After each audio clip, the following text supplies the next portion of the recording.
할렐루야.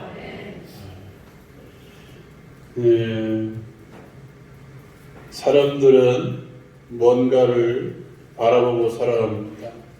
그 세상이 물질일 수도 있고 또 정신적인 것도 될 수 있습니다. 사업하는 사람들은 뭘 보고 살아가서 돈이 어떻게 흘러가는가 그것을 보고 살아갑니다. 예술을 하는 사람들은 그것이 악기든 미술이든 자기가 추구하는 미의 경지가 있습니다. 얼마만큼 오르느냐 그것을 보고 살아갑니다. 농사 짓는 사람들은 작물을 보고 살아갑니다. 언제쯤 이것을 심어야 되는지, 언제쯤 이것을 해야 되는지, 뭘 해야 되는지 그들의 초점은 항상 자신이 농사 짓는 작물에 시간을 두고 살아갑니다. 사랑에 빠진 사람들은 뭘 보고 살아갈까요? 사랑하는 대상. 그 대상이 무엇을 좋아하는지, 무엇을 싫어하는지, 그 사람이 언제 만나는지, 내일 만나면 오늘 내일 만나기 몇 시간 전이다. 이게 사랑하는 사람, 사랑에 빠진 사람들의 이 시간을 대하는 태도입니다. 사랑을 평가할 때 대부분은 그 사람이 무엇을 보고 살아왔느냐, 그것이 정신적인 것이든 물질적인 것이든 그 사람이 무엇을 보고 살아왔느냐 평가하는 것입니다. 여러분, 이제는 예수 믿는 사람도 똑같습니다. 우리가 날마다 예배당에 와서만 살아가는 것이 아니라 우리도 각자가 하는 일들이 다 있습니다. 그 각자가 하는 일에 따라서 무엇을 보고 살아가는지 다 다르다는 것입니다. 아다못해 제가 보는 시간하고 여러분들이 보는 시간하고는 다 다릅니다. 그렇죠? 여러분, 성경에 보면 예를 들어볼까요? 성경에 보면 야곱이라는 사람이 있습니다. 이 야곱의 일생이 정말 파란만장합니다. 그는 20년 동안 외삼촌 라반의 집에서 살았습니다. 처가살이를 했습니다. 그는 항상 성공을 위해서 내가 어떻게 하면 독립하고 내가 어떻게 하면 성공할까? 이게 그 사람의 초점이었습니다. 그가 20년 동안 처가살이를 하면서 그것은 무엇을 보고 살았을까요? 그의 눈은 온통 얼룩무늬, 또 아롱진 것, 뭔가 무늬가 있는 것을 보고 살았습니다. 왜 그런 줄 아십니까? 외삼촌 라반과 약속합니다. 나에게 품삯을 주시되 무엇을 품삯으로 주시냐면 흰 것은 다 당신이 가져가고, 여러분 양들이 얼룩무늬 양들을 본 적 있으십니까? 대부분이 희잖아요. 그래서 이 야곱은 흰 것은 외삼촌 당신이 가져가고 나는 얼룩진 것, 아롱진 것, 무늬가 있는 것은 다 내가 가져가겠습니다. 그렇게 약속했습니다. 사랑하는 여러분, 그는 20년 동안 뭘 보고 살았을 것 같아요? 얼룩무늬만 보고 살았습니다. 얼룩. 이 양 중에 얼룩무늬가 있을까? 뭔가 특이한 무늬가 있을까? 이것을 보고 살았던 자가 바로 이 야곱이라는 겁니다. 그런데 성경에 보면 이 야곱에 대해서 하나님이 너 잘못했다 평가하지 않았다는 것입니다. 사랑하는 여러분, 예수 믿는다고 우리가 하루 종일 기도원에 가서 처박혀서 기도만 하고 있다? 1년 내내 몇십 년 내내 그렇게 살아간다? 하나님이 우리에게 그것을 원하실까요? 아닙니다. 전혀 그렇지 않습니다. 여러분, 자기가 하는 일은 적당히 내버려 두고 내가 날마다 교회 와서만 산다? 이것도 하나님이 원하시지 않습니다. 교회에도 열심히 내고 내일에도 열심히 내는 것입니다. 사랑하는 여러분, 예수 믿는 사람도 자기가 세운 목표대로 달려가야 됩니다. 여러분, 공부하는 친구들이라면 공부하는 일에, 또 내가 만약 직장 생활을 하는 이들이라면 직장 생활하는 일에, 그리고 내가 여기 대부분 농사를 짓죠. 농사 짓는 일에 뭘 세우고 목표를 세우고, 여러분 뭔가를 심어도 그냥 심지 말고 내가 이렇게 심음으로써 내가 뭔가를 얻으려는 목표를 세우고 농사를 짓는 것입니다. 이게 하나님이 우리에게 원하시는 것입니다. 다만 한 가지 분명한 사실은 내가 목표를 세운 그 일보다 그 일을 하나님보다 앞세우지는 말라는 것입니다. 이것을 가리켜 하나님 제일 우선주의라고 말할 수 있을 것입니다. 내가 뭔가를 목표를 세웠을지라도 하나님보다는 앞세우지 않고 우리는 항상 하나님 우선주의를 따르는 사람들입니다. 사랑하는 여러분, 예수 믿지 않은 사람과 비교해서 예수 믿는 사람들이 가지고 있는 것이 하나 더 있습니다. 그것은 믿지 않은 사람과 믿는 사람과의 차이점이기도 합니다. 그것은 뭐냐면 예수 믿는 사람들에게는 따라서 해봅시다. 하나님을 볼 수 있는 눈이 있다는 것입니다. 예, 우리에게는 누구를 볼 수 있는 눈이? 하나님을 볼 수 있는 눈이 있다는 사실입니다. 이 눈은 육신적인 눈이 아닙니다. 하나님의 영이시기 때문에 우리의 육신적인 눈으로는 절대 볼 수가 없습니다.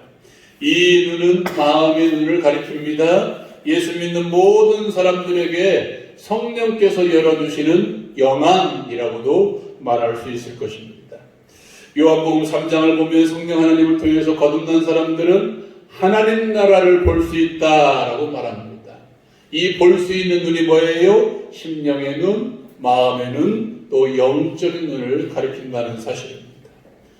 하나님 나라를 볼 수 있는 눈은 누구를 볼 수 있습니까? 예수님을 볼 수 있습니다.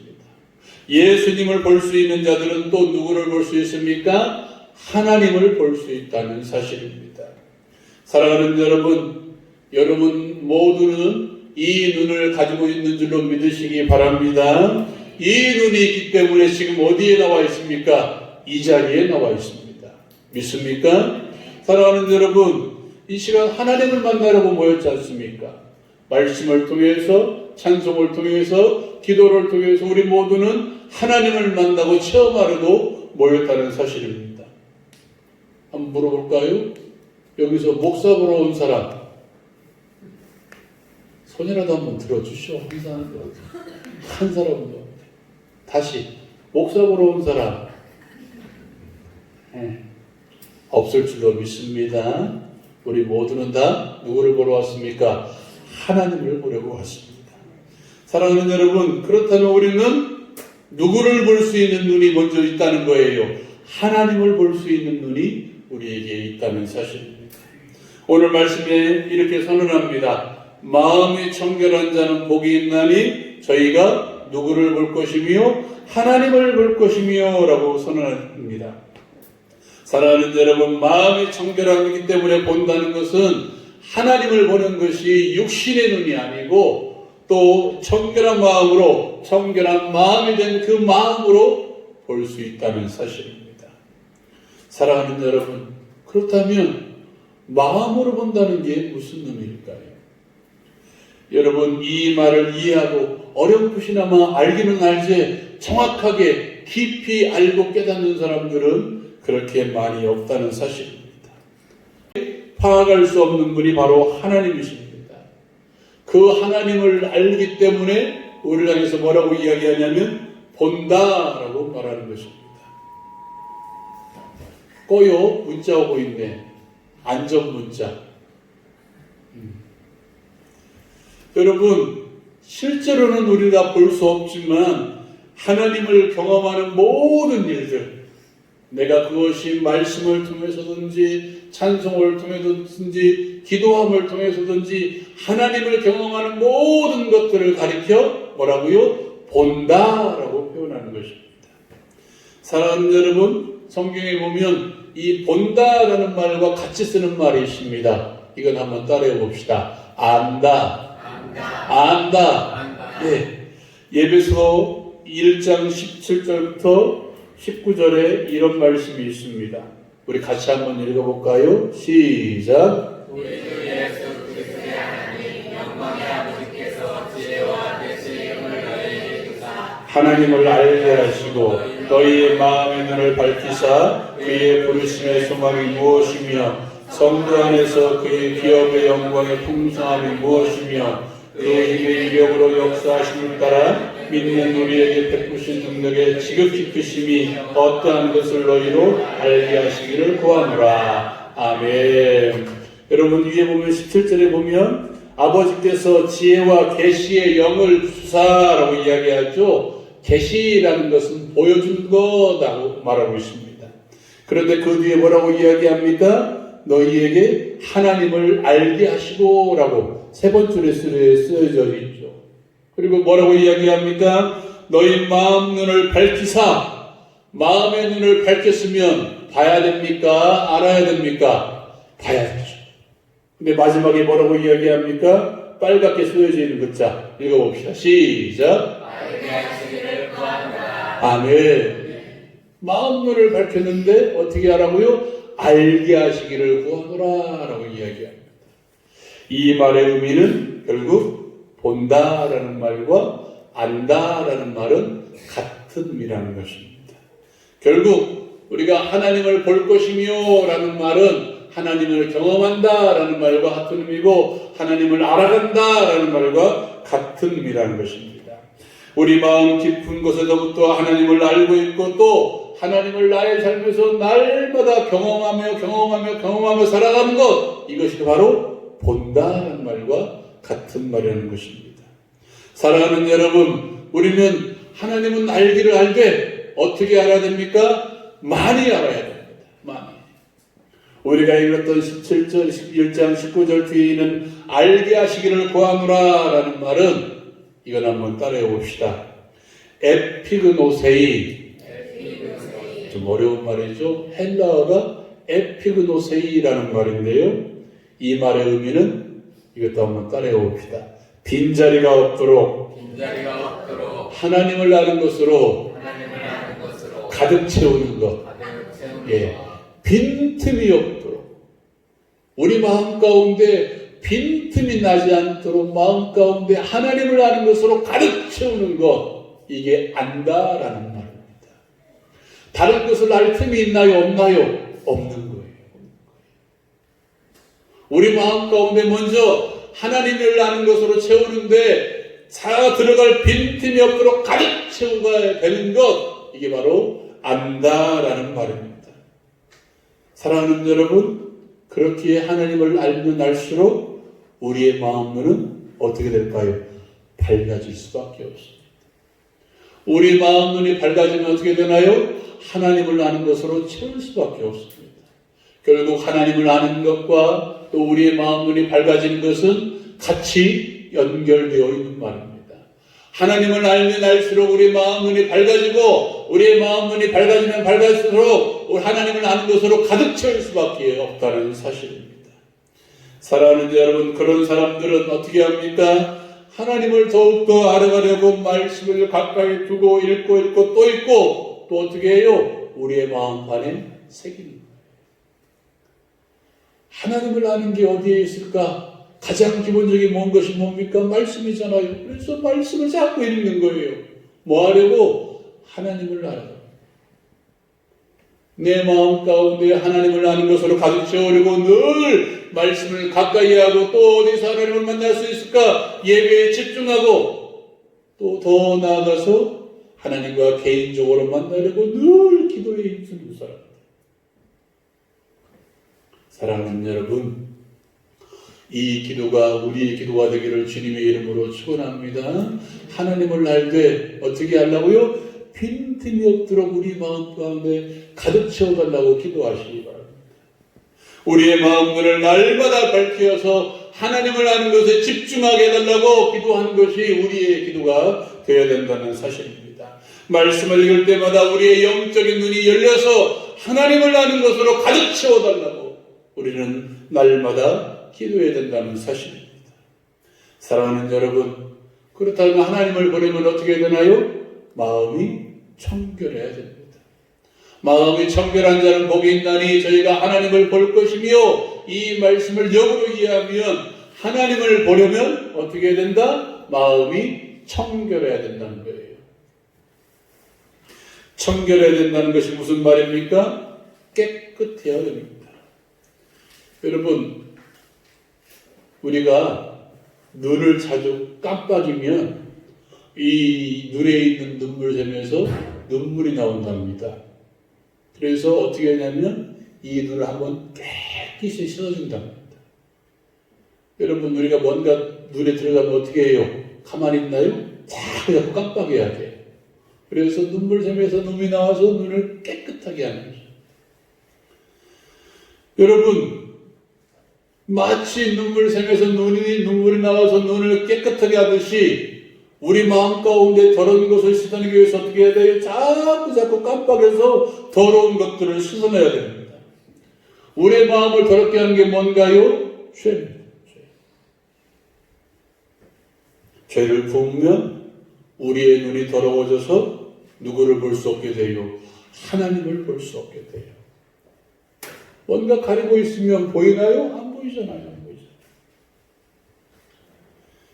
여러분, 우리 안에 먼저 가장 기본적으로 남을 미워하는 마음이 있으면 뭐만 보게 될까요? 미워하는 사람만 봐요. 누구는 못 봐요? 하나님은 볼 수 없어요. 증오의 마음을 가지고 사람을 대하는 마음이 달라지고 또 더 나아가서 그 사람만 증오하는 게 문제가 아니라 나를 은혜롭게 하시고 나에게 복을 주시는 하나님을 볼 수 없다는 게 가장 큰 문제라는 사실입니다. 여러분, 내가 아무리 하나님을 잘 믿고 하나님을 잘 알아도 내가 몇십 년 동안 신앙생활을 했을지라도 마음 가운데 더러운 것이 끼면 절대 하나님을 알 수가 없고 깨달을 수가 없고 만날 수가 없고 볼 수가 없습니다. 끊임없이 내 입에서 거짓이 나오면, 내 삶에서 거짓이 나오면 내 옆에 하나님이 계셔도 하나님을 볼 수가 없다는 거예요. 우리 모두가 하나님을 만나고 있는데 그 사람은 결국 하나님을 볼 수가 없다는 거예요. 청결함의 두 번째 의미는 이건 한번 따라해 봅시다. 이중적인 마음을 품지 않는 것입니다. 마태복음 6장 24절 말씀은 이런 말씀이 기록되어 있습니다. 같이 한번 읽어볼까요? 한 사람이 두 섬기지 못할 것이니 오기를 미워하고 저를 사랑하거나 오기를 중히 여기고 저를 경히 여김이라. 너희가 하나님과 재물을 경하여 섬기지 못하느니라. 아멘. 이 말씀 앞에 구절 보면 무슨 말씀이 나오냐면 눈에 대한 말씀이 나옵니다. 눈이 밝으면 마음이 밝아지고 눈이 어두우면 마음이 어두워진다라는 말씀이 있습니다. 그 눈을 어둡게 하는 두 번째 의미가 무엇입니까? 이중적인 마음을 품는 것입니다. 이 마음 가운데 하나님도 있지만 그것과 마찬가지로 또 다른 것이 있다는 것입니다. 그 가장 중요한 예가 바로 오늘 말씀 가운데 등장하는 물질입니다. 앞서도에서도 말씀드렸듯이 우리는 하나님 제일주의를 따라야 됩니다. 하나님 제일주의 밑에 뭣도 있고 물질도 있고 하나님 제일주의 밑에 뭣도 있고 자녀들도 있고 하나님 제일주의 밑에 내 일도 있고 하나님 제일주의 밑에 내 남편도 있고 내 아내도 있고 내 가정도 있는 것입니다.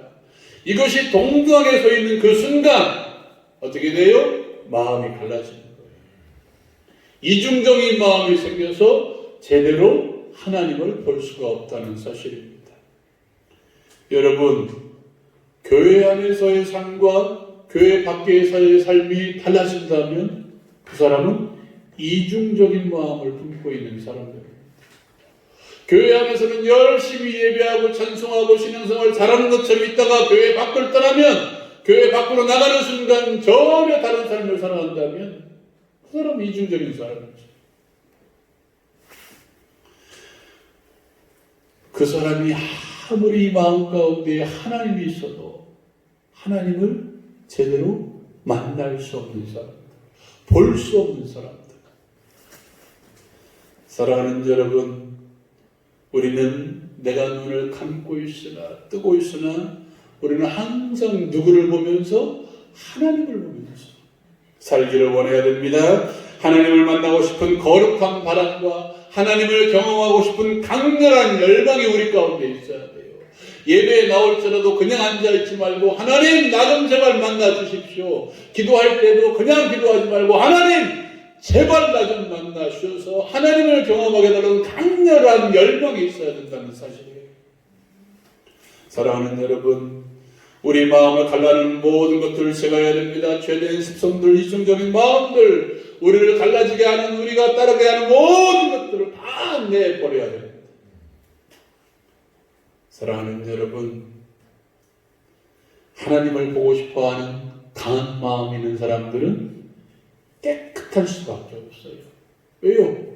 그 사이를 갈라놓는 모든 것들은 다 제거할 수밖에 없기 때문에 그 영혼은 깨끗할 수밖에 없어요. 깨끗한 영혼은 누구를 만난다? 하나님을 만난다. 야고보서 4장 8절에 이런 말씀이 기록되어 있습니다. 같이 한번 읽어봅시다. 시작. 죄인들아 손을 깨끗이 하라. 두 마음을 품은 자들아 마음을 성결하게 하라. 아멘. 하나님을 가까이 하라. 그러기 위해서 뭐 하라? 내 두 손을 깨끗하게 하라. 두 마음을 품은 자들아 마음을 성결하게 하라. 마음 가운데 있는 두 마음을 내버려야 된대요. 내 두 손을 깨끗하게 해야 된대요. 내 육신적인 죄도 다 버려야 된대요. 내 마음까지도 깨끗하게 해라. 하나님을 가까이 할 수 있고, 하나님을 가까이 할 때 주님이 어떻게 하신다? 너희에게 가까이 하신다. 할렐루야, 할렐루야. 사랑하는 여러분, 이 말씀을 기억하시기 바랍니다. 더 나아가 이건 한번 따라해 봅시다. 하나님을 보는 사람은 행복한 사람입니다. 믿습니까? 여러분, 예수 믿는 사람 중에 하나님을 보고 싶어하고 만나고 싶어하고 시험하고 싶어하고 알아가는 만큼 행복한 사람이 어디 있겠습니까? 사랑하는 여러분, 우리가 한번 생각해 보십시다. 내가 눈을 감고 있으나 뜨고 있으나 하나님만 보고 사는 사람들, 다른 그 무엇도 들어오지 않는 사람들. 여러분, 예전에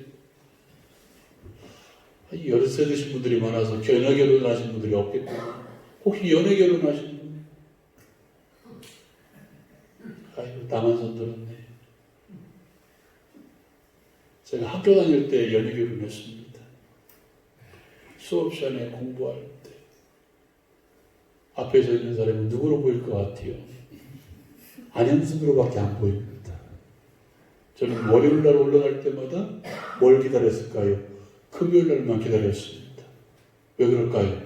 내려오는 날이기 때문에. 누구를 만날 수 있기 때문에. 요즘은 주일날만 기다려줍니다.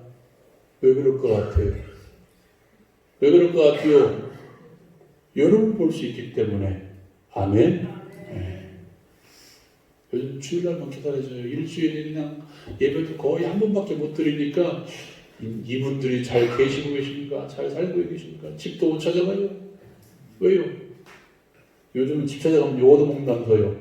요즘은 요거도 먹는데요. 주일날에 기다렸습니다. 여러분, 하나님도 마찬가지인 것 같아요. 하나님만 보고 사는 사람들은 다른 것이 눈에 들어올 것 같아요? 안 들어와요. 우리가 예전에 소풍 가기 전날에는 뭐만 보고 사나요? 하늘만 보잖아요. 별이 떠 있는지 달이 떠 있는지. 예. 저는 그랬습니다. 다음날 소풍 날이면 잠을 못 잤어요. 예, 비가 올까 밖에 나가서 한번 보고 들어왔다가 또 나가서 또 보고 별이 있는지. 이 우리가 그렇게 살아야 돼요. 여러분, 이 마음 가운데 하나님으로 가득 채우면 그 사람에게 불만이 있을까요? 염려가 있을까요? 근심이 있을까요? 여러분, 이 마음 가운데 하나님이 없기 때문에 다른 것으로 채우려고 하니까 뭐예요? 늘 불만인 거예요. 다 채울 수가 없기 때문에. 인간의 욕심을 채울 수 있는 게 아무것도 없기 때문에 한정된 자원 때문에 어떻게 해요? 날마다 불만이에요. 염려예요. 근심이에요. 네. 하나님이 어떠한 분이십니까? 인간의 생사화복을 주관하시는 하나님이십니다. 사랑하는 여러분, 죽은 자도 살리시는 분이 우리 하나님이십니다. 천지만물을 창조하신 분이 우리 하나님이십니다. 없는 것도 있게 만드시고 있는 것도 없게 만드시는 분이 우리 하나님이세요. 그 하나님만 바라보고 사는데 무슨 염려가 있겠습니까? 무슨 두려울 게 있습니까? 내가 두려워할 수 있는 게 무엇이 있겠습니까? 내가 만족하지 못할 일이 무엇이 있겠습니까? 좌절이 오겠습니까? 불만이 오겠습니까? 그러므로 하나님만 보고 사는 사람들은 어떠한 사람들? 행복한 사람들입니다. 아멘. 아멘. 안 행복하세요? 저는 행복합니다. 내 눈앞에 항상 하나님이 계시기 때문에 우리의 삶 가운데 낙심할 틈이 없는 거예요. 우리의 삶 가운데 힘들 틈이 없습니다. 불행할 틈이 없는 사람들, 어떤 사람들, 하나님만 보고 사는 사람들, 하나님을 보고 사는 사람들, 하나님을 만나고 사는 사람들입니다. 사랑하는 여러분, 여러분 모두가 그런 분들 되시기 바랍니다. 하나님만 바라보고 불행할 틈이 없는 사람. 문제는 우리가 하나님을 다 알 수가 있을까요? 없을까요? 없습니다. 하나님을 전부 알 수 있는 사람은 없습니다. 하나님은 무소부재하신 분이십니다. 광대하신 분이십니다. 모든 것을 사람들이 다 알 수가 없습니다. 여러분, 사람들에게도 성품이 있죠. 저 사람들은 낙천적인 사람들, 저 사람은 열정적인 사람, 저 사람은 착한 사람 하는 성품들이 있습니다. 그러한 것처럼 하나님께도 뭐가 있을까요? 하나님만의 성품이 있습니다. 하나님은 거룩하신 하나님, 하나님은 전능하신 하나님, 하나님은 사랑의 하나님, 하나님은 어제나 오늘이나 영원토록 동일하신 하나님. 이런 것들이 뭐예요? 다 성품들입니다.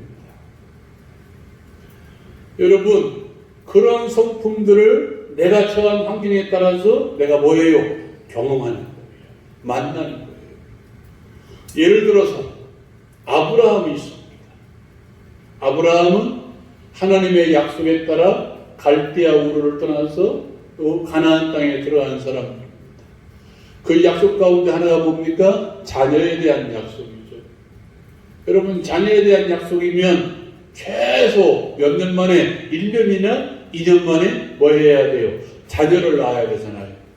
근데 몇 년 만에 아들을 낳았나요? 25년 만에 낳았습니다. 갈대아 우르를 75세에 떠나서 가나안 땅에서 몇 세? 100세의 아들을 얻었습니다. 여러분, 이 25년 동안 아브라함이 믿고 의지한 게 뭘까요? 하나님의 약속. 그래서 로마서 4장 21절 말씀 오면 이렇게 이야기합니다. 제가 이것은 읽어드릴게요. 약속하신 그것을 또한 능히 이루실 줄을 확신하였으니. 아브라함이 체험한 하나님은 어떤 하나님? 약속을 능히 이루시는 하나님. 또 예를 들어볼까요? 우리가 잘 아는 다윗입니다. 다윗은 17세에 왕궁에 들어가서 바로 왕이 된 것이 아니라 10몇 년 동안 광야를 헤맸습니다. 사울의 미움을 받아서 여기저기 쫓겨다니는 인생이 되었습니다. 그만 쫓겨다니는 것이 아니라 다윗에게 한 사람 두 사람 막 오는 거예요. 사람들이 붙는 거예요. 600명이나 되는 사람들이 다윗을 수중했습니다. 여러분, 내가 내 주위에 딸린 가족들은 누가 먹여야 돼요? 내가 먹여야 되잖아요. 그죠? 내 가족들을 내팽개쳐 버리고 다른 가족들을 먹이는 것이 아니라 내 가족들을 먼저 먹여서 해야 되잖아요. 다윗의 가족은 몇 명이었나요? 600명이잖아요. 600명이 하루에 먹는다고 생각해 봅시다. 얼마나 많이 먹을까요? 그렇다면 다윗의 염려는 뭘까요? 이 사람들을 먹이는 게 염려였습니다. 우리가 흔히 말하는 하루 세끼 먹이는 게 이 다윗의 염려와 근심이었습니다. 이 다윗의 고백 가운데 하나가 뭔가요? 우리가 잘 아는 고백이 있잖아요. 여호와는 나의 목자시니 내가 부족함이 없으리로다. 뭔가요? 광야를 헤맬 때마다 그가 경험한 하나님. 여호와는 나의 목자시니 내가 부족함이 없으리로다. 내가 600명이나 되는 이 식솔들을 데리고 살면서도 내가 지금까지 부족함이 없이 먹고 산 것은 뭐다? 하나님이 나의 목자가 되어주시니까 나는 부족함이 없는 인생을 살았다라고 고백하는 거예요. 다윗이 경험한 하나님은 어떤 하나님입니까?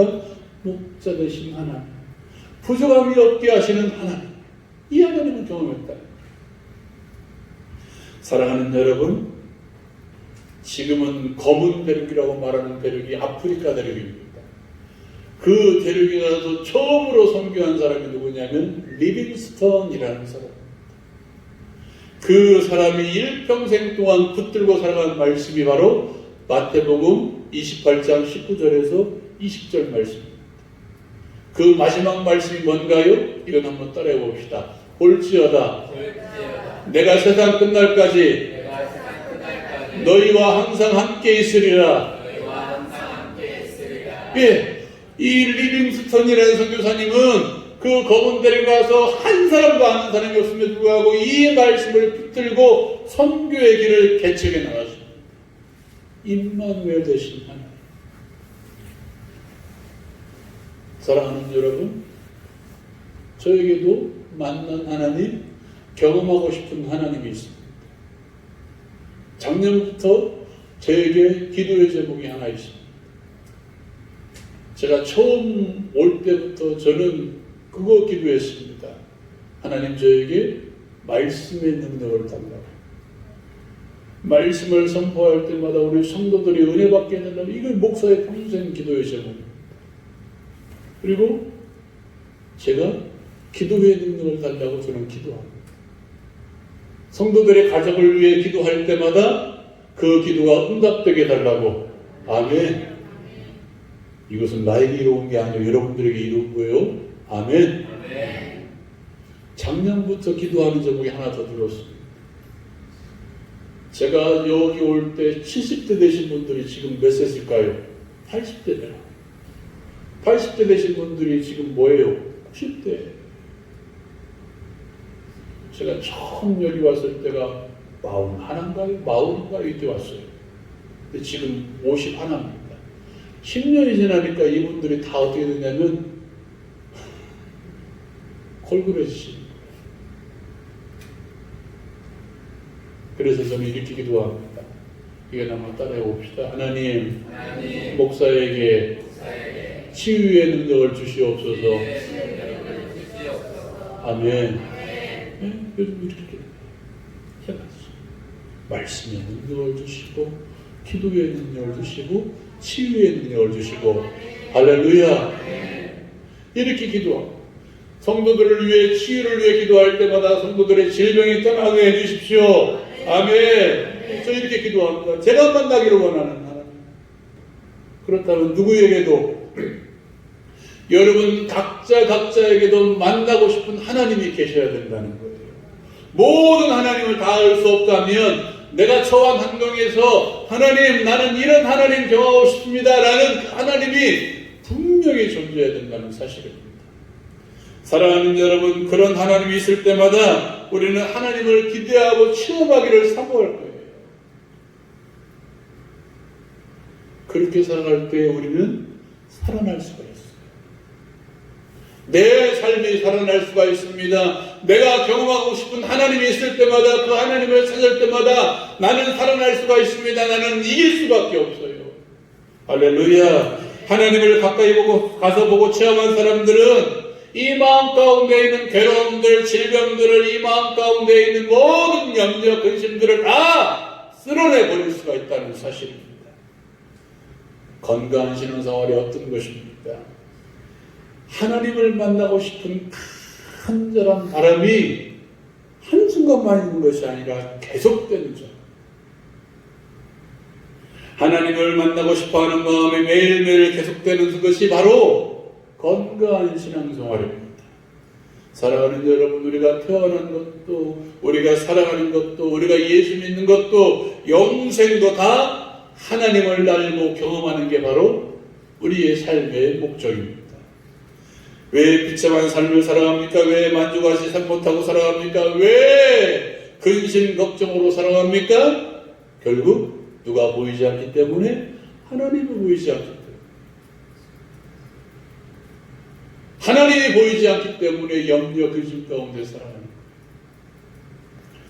내 눈앞에 하나님이 날마다 보여야 되는데 하나님이 온데간 데는 없고 날마다 다른 것이 왔다 갔다 하는 인생을 살아가기 때문에 우리의 삶 가운데 근심이 있는 것입니다. 이것을 보여주는 것이 바로 베드로입니다. 풍랑 가운데 예수님이 오십니다. 베드로가 말합니다. 주님! 만일 주님이거든 나로 물러 내려와 걸어오게 하십시오! 라고 말합니다. 와라! 베드로가 어떻게 하나요? 걷죠. 땅땅히 보고 예수님을 보고 걷습니다. 한순간 생각합니다. 뭘 볼까요? 물을 봐요. 밑에 있는 물을 보는 순간 어떻게 됩니까? 물 속에 빠져가는 거예요. 빠져가는 거예요. 다른 것을 볼 때 그가 물 속에 빠져갔듯이 우리가 하나님만 보고 살아야 되는데, 하나님만 만나고 살아야 되는데, 하나님만 경험하고 살아야 되는데, 다른 것이 보이니까, 다른 것에 관심이 가니까, 다른 것을 보고 싶어 하니까 하나님이 보이지 않고 우리의 삶 가운데 염려 근심이 찾아오는 것입니다. 불안이 찾아오는 것입니다. 낙심이 찾아오는 거예요. 믿음의 주요 온전케 하시는 예수를 바라보고 하나님을 날마다 쳐다보는 사람들은 세상이 요동쳐도 흔들리지 않아요. 아멘이신가요? 아멘이시길 바랍니다. 여러분, 세상이 요동쳐도 흔들리지 않은 사람들은 하나님을 피난처로 두고 사는 사람들. 문제는 하나님이 보이느냐 보이지 않느냐. 하나님이 보여도 희미하게 보이느냐 뚜렷하게 보이느냐. 더 나아가 하나님이 작게 보이느냐 크게 보이느냐. 우리 예수님 말씀은 절대 거짓말이 없습니다. 마음이 청결한 자는 복이 있다. 그가 하나님을 볼 것이기 때문이다. 한 마음이 청결하여 하나님을 보는 사람들은 정말 행복한 사람. 그 사람을 세상이 어찌 감당하겠느냐? 누가 그 사람을 이기겠느냐? 그 사람이 어떻게 처절하겠느냐? 절망할 수 있겠느냐? 불평불만할 수 있겠느냐? 이게 예수님의 말씀이잖아요. 하나님을 보고 사는 사람들은 이 세상이 감당하지 못하는 강자가 되는 것입니다. 세상이 감당하지 못하는 강자. 사랑하는 여러분, 우리 모두가 이와 같은 사람 되기를 주님의 이름으로 축원합니다. 이 은혜가 우리 모두에게 있기를 다시 한번 주님의 이름으로 축원합니다. 우리 함께 기도합시다.